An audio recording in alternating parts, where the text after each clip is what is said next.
My biblical levels of physical media greed have struck again, and we have more to talk about. And if I sound in any way negative or deflated about that, it's just because I have to try to find space for all of this, which is becoming very difficult in this room. First off, 10p DVD, Rob Roy, Liam Neeson's in it. I've heard some good things about this, enough to have a curiosity about it. I'm not head over heels to see it, I'm not in a rush, but at some point I'll see it, and it's probably pretty good.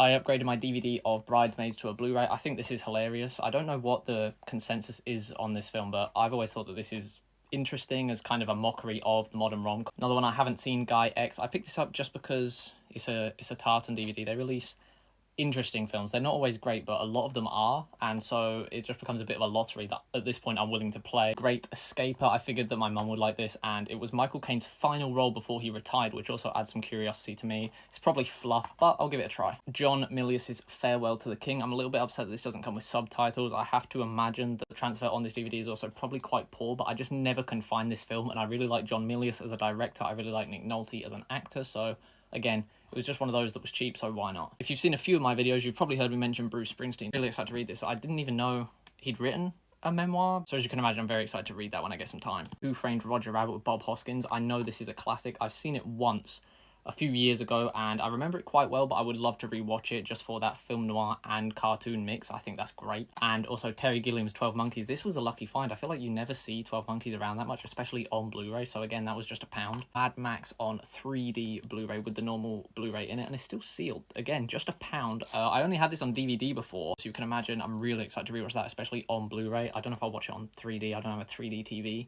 and I'm not going to buy one just to watch this one film on it. This is one that I bought before in a charity shop, and I was so excited to see it. It sounded really interesting, great cast. Michael Apted is a good director. It's shot by Roger Deakins, and as soon as I went to go and play it, there was no disc in there, but this one has a disc, so very glad to be reunited with this and actually be able to see it this time. I also love the music of Billy Woods, and he mentions Alexander Solzhenitsyn, so I got his most popular book, A Day in the Life of Ivan Denisovich. Don't know much about this at all. I've literally just heard Billy Woods mention Solzhenitsyn, and so now I'm going to read an entire book just because of that one mention. Another incredible find, Dangerous Animals by Sean Byrne. I really like Sean Byrne's other two films, The Loved Ones and The Devil's Candy. I think both are fantastic, so I'm so excited to pick this up. This was only 50p and it came out, I'm pretty sure, last year. I skipped it in the cinema because I can get anxious in the cinema, so I don't want to put myself through a horror film in there. That'll just make things way worse, so I'm so glad to have picked this up really quickly. I can't wait to see this. And finally, The Martian on Blu-ray. Not an amazing film, but this was 25p for a Blu-ray, so it was already silly not to, and I do plan on eventually writing something quite big about Ridley Scott's career, so this will come in handy then.